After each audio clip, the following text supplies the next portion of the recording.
Birat po kayo. Tako, ubusin ko nito. Lahat ng sasabihin ko, sundin ko. Hindi nyo kaya mag-medium kasi ibig sabihin, hindi kaya ng katawan ninyo. Ngayon lang po ba kayo nagpagamot sa mga gamot? First time. Sa tagal na may sakit, kaya lumala. Ganun yan. Nagpahilot ako sa mga manghilot doon sa may nakarating ako ng Rizal. Kahit magpahilot po kayo niyan kung hindi natatanggal ang kulam sa inyo, hindi kayo gagaling sa doktor, sa mga kung sino-sinong hilot or anything. Buti nga, napanood ko kayo. Strong. Ayun o, pumapantay na. Pantay ang buhit. Kita nyo? Kanina sobrang haba. Nakikita nyo yun, pantay o. Pantay ang buhit. Pantay ang buhit. Ay, papantay ang buhit. Ito. Pantay. Kanina sobrang haba niyan. Okay. So, ganito na lang. Di ba, bago kayo umupo dyan, may mga ininda kayo mabigat, masakit, meron po, wala. Pakiramdaman nyo po, pwede nyo ilakad, itayo, yung hirap kayo. Testingin nyo po kung may nagbago o wala, sabihin nyo yung totoo po, ha? Kung nabawasan o hindi, sabihin nyo po yung totoo. Parang nabawasan. Nabawasan po. First time nyo lang na-experience ang biglang guminhawa yung pakiramdam ninyo.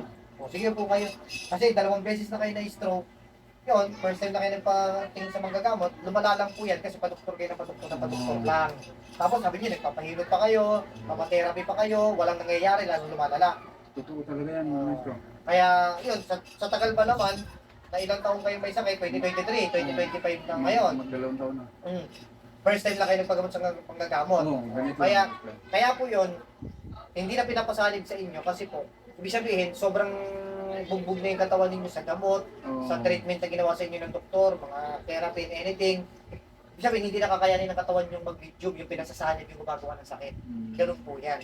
So kaya, may 2 stroke na rin kayo, so syempre naapektuhan na rin yung puso natin yan. Syempre, pati sa mga nerves, sa ugat, sa utak. Kaya, direct yun lang pong ginamot at sa awa ng Diyos, sa dasal po, nagbago po agad. No? First time yung na-experience na guminawa. Lumala kasi, tumagal lang po. Tapos, may advice po ko sa inyo, para totaling gumaling na kayo at hindi na kayo mabalik-balikan na sakit na ganyan. At yung pati ang ganyang experience nyo, mabilis yung pag-recover ninyo. Sundin nyo po yung advices ko po. Ha? Lahat-lahat. And then, ang pinaka-importante, hanggat maaari, huwag na rin tayo magsasalita ng hindi maganda sa kapwa. Okay po? So kayo, inaano nyo ba? Inaano nyo yung parang ang tawag dito, ina-accept o inaamin ninyo na before nakakapagsalita rin kayo ng mga masakit o hindi maganda sa kapwa. Yung parang nauwi po sa panunumpa sa kapwa. Totoo yun. Okay. Kaya po, ganun ang ginagawa nyo. Siyempre, nararamdaman at nalalaman po kasi talaga ng manggagamot yan. Bakit mo nga rin po inu-confirm?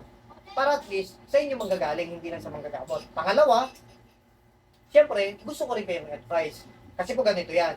Kapag tayo nagbibitaw ng mga masasakit o pangit na salita, kahit hindi tayo mangkukulam, kahit hindi tayo nagbabayad ng pera para magpakulam sa ibang tao, kapag nagsumpa tayo ng kapwa natin, kapag nagkataon ng kapwa natin may daladalang pangontra, sa atin bumabalik ang sakit. Ganun po yan. No, kaya ina-advise ko po kayo. No? So, dito pa lang, siyempre, mas maganda yung acceptance. Pangalawa, tumingi ng tawad at patawarin na rin natin yung sarili natin. Kasi nga, babaguhin na natin yun eh. Kaya ganun po ha. Para talagang, hindi lang kayo physically gagaling, spiritually rin po. Para pag mas mabilis gumaling, at in the future, hindi na kayo makapitan ng ganyan. At meron pa po kung marami pang i-advise sa inyo, para totaling gumaling talaga kayo 100%. Hindi lang yung guminhawa lang. Dapat yung dati yung kalusugan, babalik sa inyo. Okay po ha? So, yun po. Kaya, hanggat maaari talaga, ang number